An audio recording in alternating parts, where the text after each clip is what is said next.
The case I went with for my gaming PC is the Sentey Burton.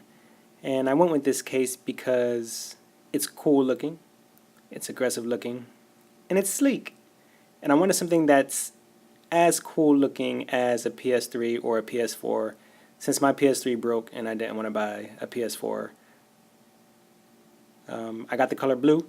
That's my favorite color. As you can see, there are vents all over this thing, and that's because there are 6 fans on the inside.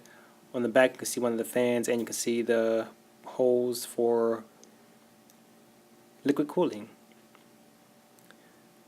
On the top here, you can see the power buttons, the reset button. There are buttons that control the fans. Take that little piece of plastic off, and you can see up there the card readers. Open up the little door, you can see USB ports and ports where you can attach a hard drive.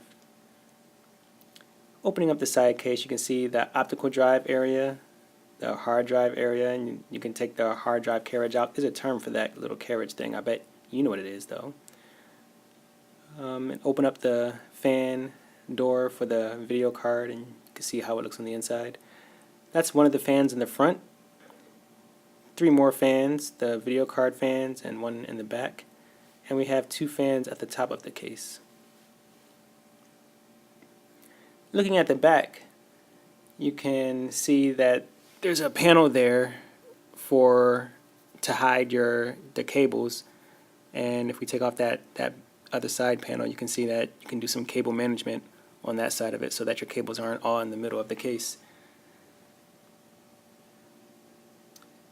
The case came with extra cables and this little cool toolbox. And overall, I like the case. The fans light up, and I think it's a great case for gaming.